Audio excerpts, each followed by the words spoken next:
জানেন তো ছোটবেলা থেকেই আমি পুঁইশাক, পালং শাক খেতে খুব ভালোবাসি। আ মানে অন্য কিছু সবজি থাক আর না থাক বা শাক খাই না খাই কিন্তু এই শাকটা আমার ভীষণ পুঁইশাক, পালং শাক ভীষণ প্রিয়। বিশেষ করে সবজি যখন খেতাম না মা এরকম অনেক সবজি দিয়ে এরকম বানিয়ে দিত। নয় আমার ঠাকুমাও খুব ভালো রান্না করতেন। তোমার ঠাকুমাও এটা। আর এখন আমার বাবার হাতের এই পাঁচমিশালি রান্নাটা আমার ভীষণ ভালো লাগে। তো সবাই জানে এই রান্নাটা সবাই জানে কিন্তু তবুও আমি কেমন করে করি সেটাই শেয়ার করলাম। কচুগুলো না একটু আগে ভেজে নিচ্ছি।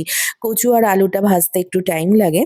আর কচুগুলো ভেজে আগে নিলে কি হয় ওই মানে লালসানি ভাবটা থাকে না। তারপরে আস্তে, আস্তে সমস্ত সবজি একবারে দিয়ে দেবো। পটল, বেগুনটা একদম লাস্টে দেবো। বেগুনটা আগে দিয়ে দিলে কি হবে একদম ঘেঁটে যাবে তরকারিটা। তো এখানে কচু, আলু, পটল আর পুঁই শাকের ডাঁটা, গাজর এগুলো দিয়ে কিছুক্ষণ আমি সেদ্ধ করব। কারণ ভালো করে সেদ্ধ না হলে তরকারিটা খেতে ভালো লাগে না। আর খুব বেশি তো তেল দিইনি। দিয়ে দিলাম বেগুনটাও আর আদা দিয়ে দিলাম একটুখানি। তার আগে একটু তরকারিটা যাতে মানে ভালো করে সবজিটা ভাজা হয় মজে, তার জন্য একটু নুন আগে কিন্তু দিয়ে দিয়েছিলাম।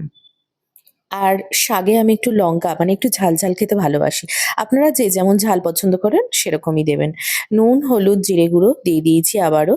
আর তারপর আমি পালং শাক আর পুঁই শাকটা আগে দেখেই নিয়েছেন যে আমি গরম জলে ধুইনি। শুধু পালং শাক, পুঁই শাক বলে নয়, যেকোনো শাকই গরম জলে একবার ধুয়ে নেওয়া ভালো, জলটা ফেলে দেওয়া।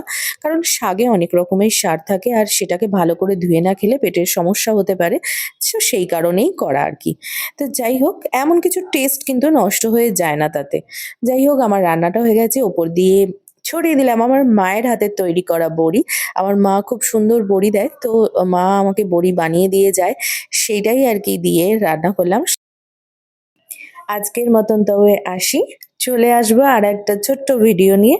ভালো থাকবেন, সুস্থ থাকবেন, সবাইকে ভালো রাখবেন। Thanks for watching. Take care. Bye, by.